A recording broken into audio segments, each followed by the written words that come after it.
Boris Karloff on Inner Sanctum Mystery. Brought to you by the makers of Carter's Pills.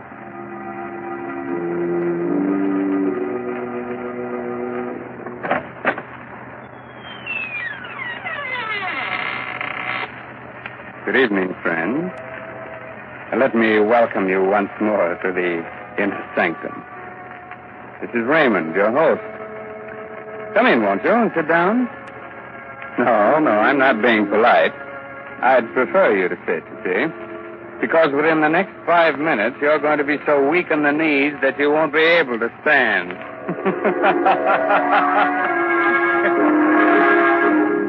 Inner Sanctum Mysteries again has the pleasure of bringing you the famous star of radio, screen, and stage, now featured in the current Broadway success, Arsenic and Old Lace, Boris Karloff. This evening, Mr. Karloff appears in Robert Newman's dramatization of Edgar Allan Poe's famous story, The Telltale Heart. Presented for your entertainment by the makers of Carter's Little Liver Pill, the best friend to your sunny disposition.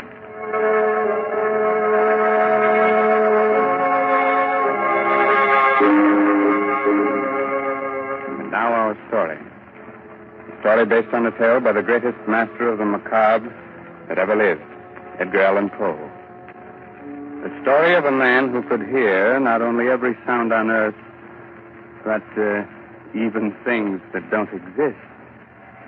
So, turn down the lights, call in a friend or neighbor to keep you company, and listen to Boris Karloff as Simon in The Telltale Heart.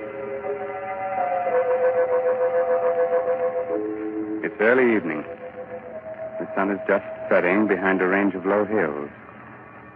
On top of the nearest hill is a huge rambling building surrounded by park-like grounds. A road winds from its gates down to the little village below. Down this road comes a man. He's tall, gaunt, his hair snow white. He's so busy with his thoughts that he doesn't see the small, dark man who sits by the roadside. But just as he is about to pass him... Good evening. Huh? Oh, why, good evening. Nice evening, isn't it? Nice? Why, it's the most wonderful, perfect evening I'll ever know this side of heaven. You don't say. You can't know what it's like to feel as if you've just risen from the dead. As if your tomb was opened, and you were told that you could return to the world that you knew and loved. Can't I? You can't. You see, my name is Simon. I was a musician. 2 years ago, I went stone deaf. Suddenly. Completely. Do you know what deafness means to a musician? It's like dying. Or worse. Like dying and knowing that you're dead. Oh, I went to doctors, but they could do nothing for me.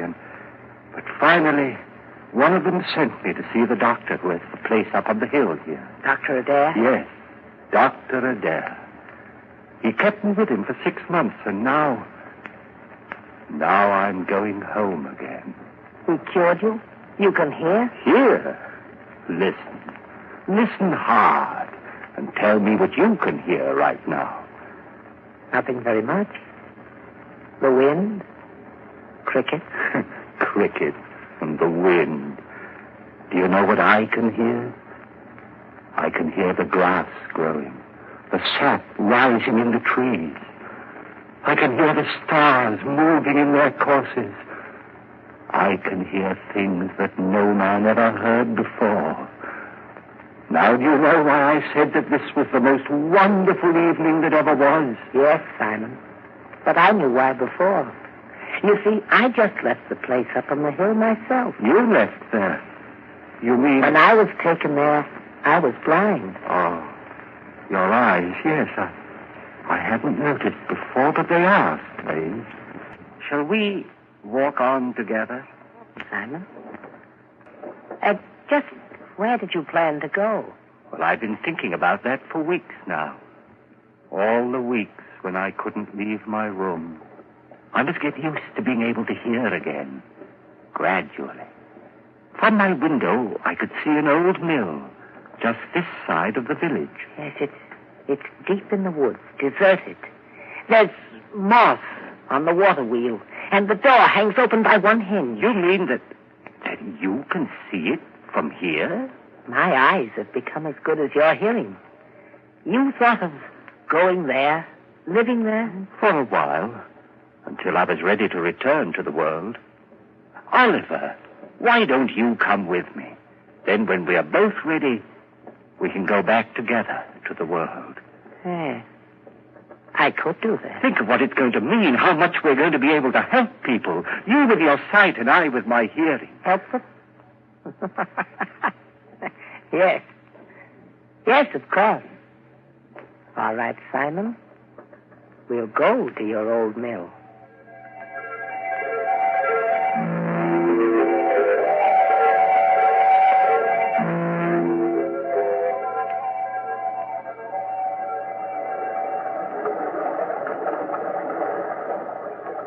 This way, Oliver. Up this path. What? Someone's coming. The farmer, he seems to be looking for something. Good evening. I'm looking for my cow. Have you seen her? Well, what kind of a cow is she? A brown and a white one with a crooked horn. Wait. I hear her. She's grazing in a field on the other side of the woods. Hear her? That's almost a mile from here. I have good ears. Good. You must have ears like a fox. But that field, that's the squire's. How did she get there? You think someone took her? Who would? Well, it's the squire's land, but he's the richest man around here. Why should he have taken my cow? Wait a minute. Let me see. Yes. Yes, I do see someone with your cow. He's just leaving her. You can see that? Right through the woods? I have good eyes. Who is it? What's he like? Is he tall, wearing a brown jacket? Yes. I knew it. It's the squire. He's trying to steal my cow. I'd better go get her. Thank you very much. Perhaps I'll see you both again. Perhaps. We'll both be staying around here for a while there in the old mill. Why did you tell him that, Oliver? Did you really see the squire taking his cow? I saw what he wanted me to see. What do you mean? He hates the squire because the squire's rich and he's poor. But what? Never mind, Simon. Shall we go on to the mill? Here we are. And it's just the way I knew it would be.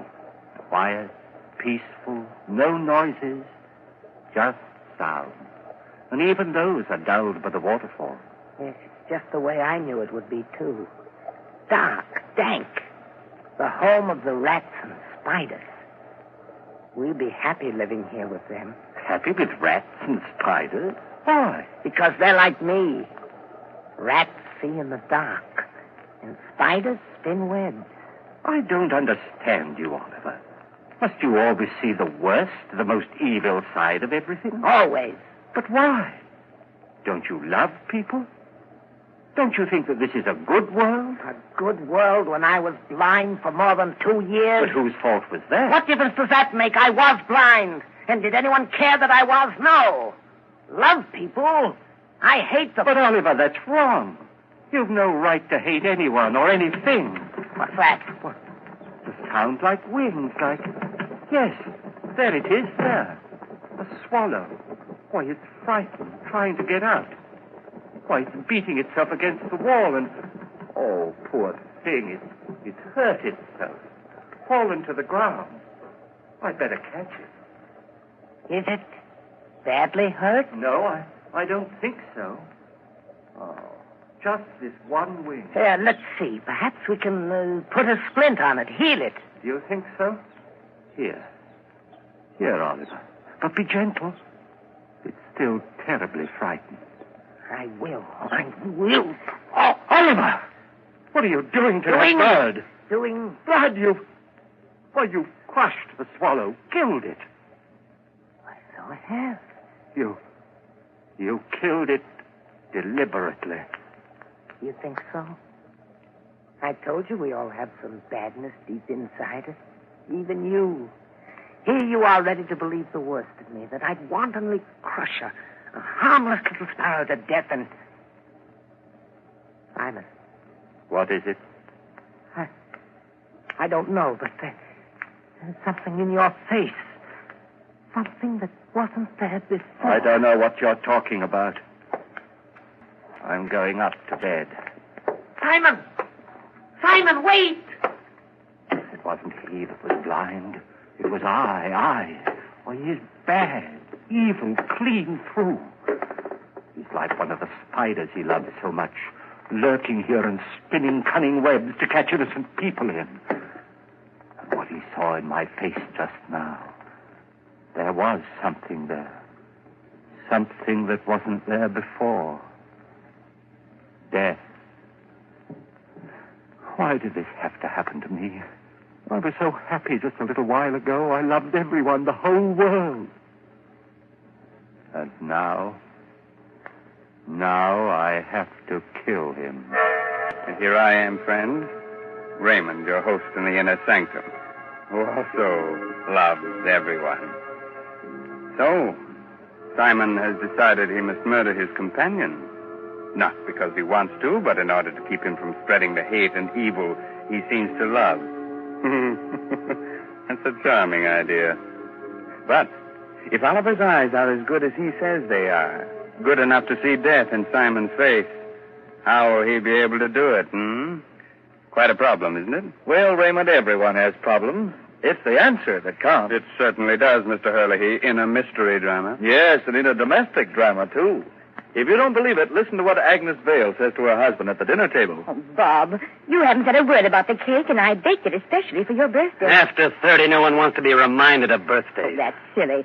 Besides, a person's only as old as they feel. Well, if that was the case, I'd be about 60. You mean 90. No one could save up the grouch you've got in only 60 years. If you felt as irritable, low, and out of sorts as I have lately, you'd be grouchy, too. Of course I would. Anybody would. So the thing to do is not to feel that way. What can anyone do about it? Very simple, my dear. Try Carter's Little Liver Pills. Right. And when you don't feel good, try Carter's Little Liver Pills. They do the work of calomel but have no calomel in them, for they are simple pills made of vegetable drugs. They wake up the flow of one of our most vital digestive juices.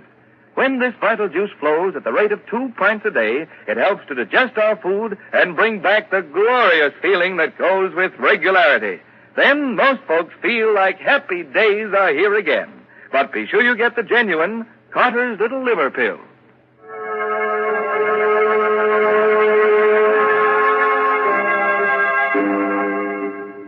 Well, friends, are you sorry I advised you to sit down before? No, I thought not. You still want me to go on with the story of the Telltale Heart? Very well. It's a little later that same evening, and Simon is sitting in the upper story of the old deserted mill, waiting, listening. Sleep, Oliver, sleep. Aren't you ever going to sleep? Oh, I know you're lying down. I heard you getting undressed. I even heard the thread snap when you pulled that button off your shirt. But you're not asleep yet. I can tell by your breathing, the way your heart's beating. And that's what I must wait for. The time when you're really asleep. When you close those hawk eyes that can see even in the dark. That could read murder in my face when I didn't know it was there myself. Wait a minute. There. Now you're asleep. And now I must go. Easy with the door. Careful. And even more careful going down the stairs. Shh. Don't creak like that. Suppose he wakes. No, he can't. He won't wake up. He can't. And even if he does... here we are. The door to his room. How shall I do it? Those sacks he's using as a pillow. I pulled them out and held them over his face and smothered him. That's it, yes. Then I wouldn't have to touch him. I wouldn't... Who's there? Who's there? There is someone there. I can see you. It's Simon. Yes, it's Simon. What do you want? What are you doing here? I know you've come to kill me. Yes, Oliver. I've come to kill you. Philip, You can't do that. You can't. Yes, Oliver, I can. And I have to. Oh, please don't struggle like that. I'm stronger than you are. You can't get away from me. You can't. You can't.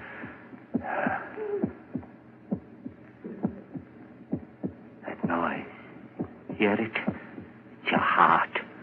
Beating, pounding, driving the blood through your veins. It's beating more slowly now.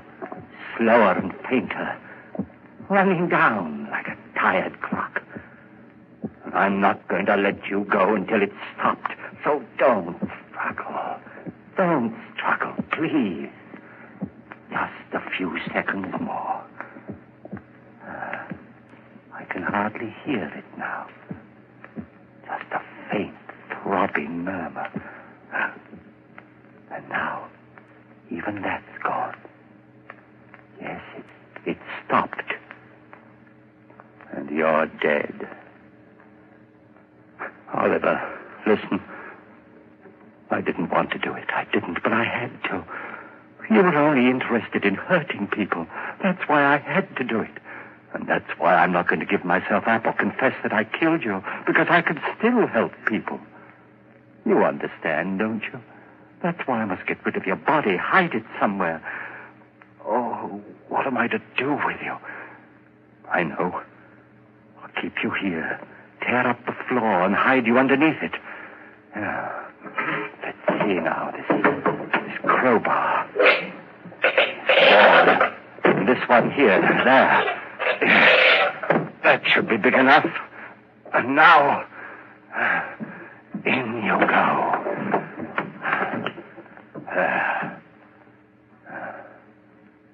Goodbye, Oliver. Goodbye. Just put these boards back. Nail them down again with the same rusty nails. And it's done. Now I'll spread this dust over the cracks. No one will be able to tell what I've done. No, not even with your eyes. If you could still use them. What's that? A light. A lantern outside. Someone at the door. Maybe Crispy's come back again. Yes? Who is it? It's Trent, the constable. The constable? What do you want? Oh, nothing much. Thought I'd drop in. Say hello. Come in, constable. Come right in. Thanks. Queer time of night to be visiting, but I heard there were strangers living out here, and I thought I might... Why, of course, it's part of your job to investigate strangers, isn't it? In a way. Not that you're a stranger, exactly. What do you mean? Well, you've been around here for some time, haven't you? Up at Dr. Adair's place in the hill, I mean? Oh, yes, of course. I just left there this afternoon. Uh-huh. And your friend, where's he? Sleeping? Friend? Why, there's no one here with me. I'm all alone. What the doctor said. You mind if I look around? No, of course not. Not that I doubt your word or anything like that. Oh, no, don't apologize, Constable. Go right ahead. Well, Constable? There's certainly no sign of anyone else. Well, I told you so. Yes, you did. Now, I'll just sit down here for a minute. Get my pipe going. No, not there. Don't sit there. Why not? Because, well, it was just that the floor looked a little rotten right there, and I was afraid that...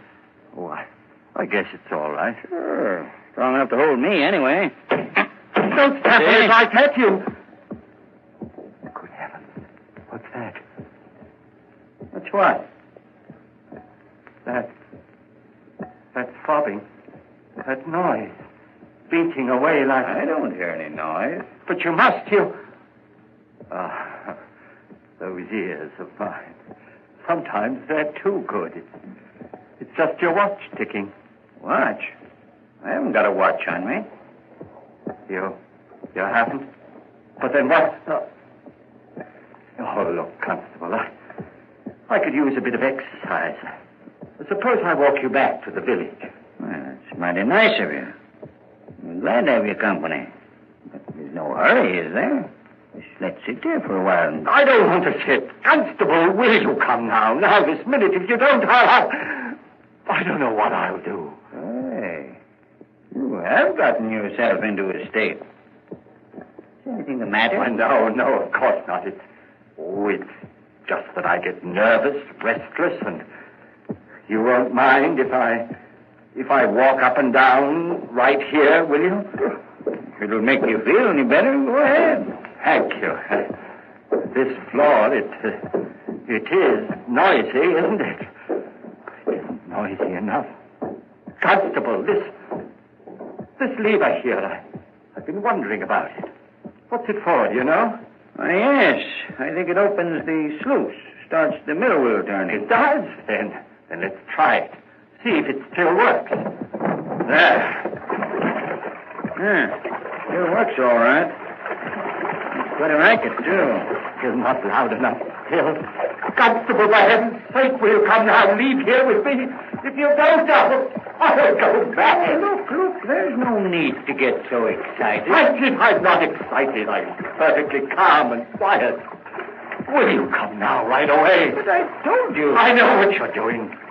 Sitting there, pretending you haven't heard, making me stay here and listen to it, beating louder and louder and louder.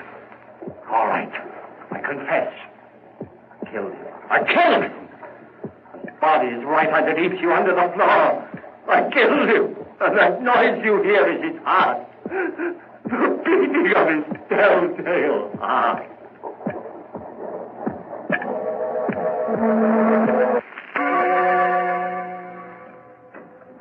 Hello, Dr. Adair. Oh, Constable, hello. Well, did you find them? Yes, Doctor.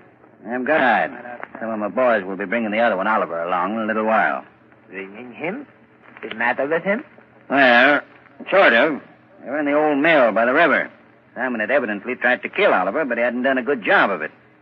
He nailed him up underneath the floor. And when we got him out, he was unconscious. He's still pretty weak. I see. Bring Simon in, will you? Sure. All right, Simon. In here. Yes, Constable? Now, turn him around so that he's facing me. That's it. Well, hello, Simon. Hello, Doctor.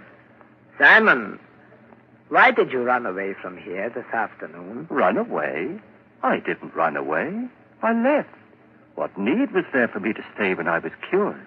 Oh. And what you did, or rather tried to do to Oliver?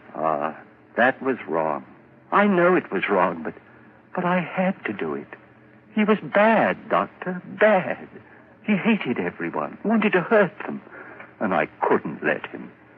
You know, it's strange, Constable. 2 men, both mental cases because of a sudden affliction. But while Oliver's blindness made him hate, Simon's deafness filled him with love for all mankind. Deafness? You mean he's deaf? But when you talk to him, he answers you. Yes, he reads lips. That's why I had you turn him around, so he was facing me. But he's stone deaf. He will never hear again. What's that you're saying? Deaf? But I'm not deaf. Why, there's no one can hear better than I, no one. I heard everything when I left here. Things no man has ever heard before. The song of the swan, the breathing of the fish. Why, I even heard the beating of Oliver's heart after I'd killed him. Yes, Simon, of course. I'm not deaf, I tell you. I'm not. I'm not.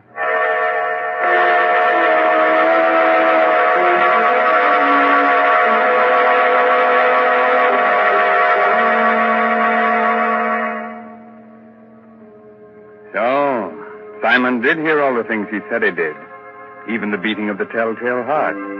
And not with his ears, but with something else deep inside his poor, sick brain. Speaking of telltale heart, I saw it's not hard at all. It's just Mr. Herlihy's knees knocking together. And if you think you're kidding, Raymond, you're crazy. Oh, I'm not kidding, Ed. In Mr. Karloff's audiences, that's the equivalent of applause. since everyone's generally much too scared to show the usual approval with their hands. So we won't take any chances. We'll just use words and say, thanks, Boris Karloff, for your splendid performance of tonight's dramatization of Poe's The Telltale Heart. It was a pleasure, Raymond, to be able to bring our friends one of the world's most famous stories. And I'm very grateful to Everett Sloan as Oliver and Santos Ortega, who played Christie, for the help that they gave me. So now I suggest that you listen to Ed Hurley, who has some helpful advice for which you may be very grateful. This is Raymond again, your host, getting ready to close that door to the inner sanctum and say goodnight until the same time next week. In the meantime, if you care to do a little bloodthirsty reading, try this month's Inner Sanctum novel, I'll Eat You Last, by H.C. Brandon. In case you've already read that, why not try some of the other stories by the author of tonight's mystery drama, Edgar Allan Poe? According to all critics, this writer has quite a future. Oh, good night. Pleasant dreams, huh? Inner Sanctum Mysteries will be on the air again next Sunday night, same station, same time, with another chiller for thriller fans. So be with us then. This is Ed Hurley, speaking for the makers of Carter's Little Liver Pills and reminding you, when you don't feel good, try Carter's Little Liver Pills, the best friend to your sunny disposition. This is the Blue Network of the National Broadcasting Company.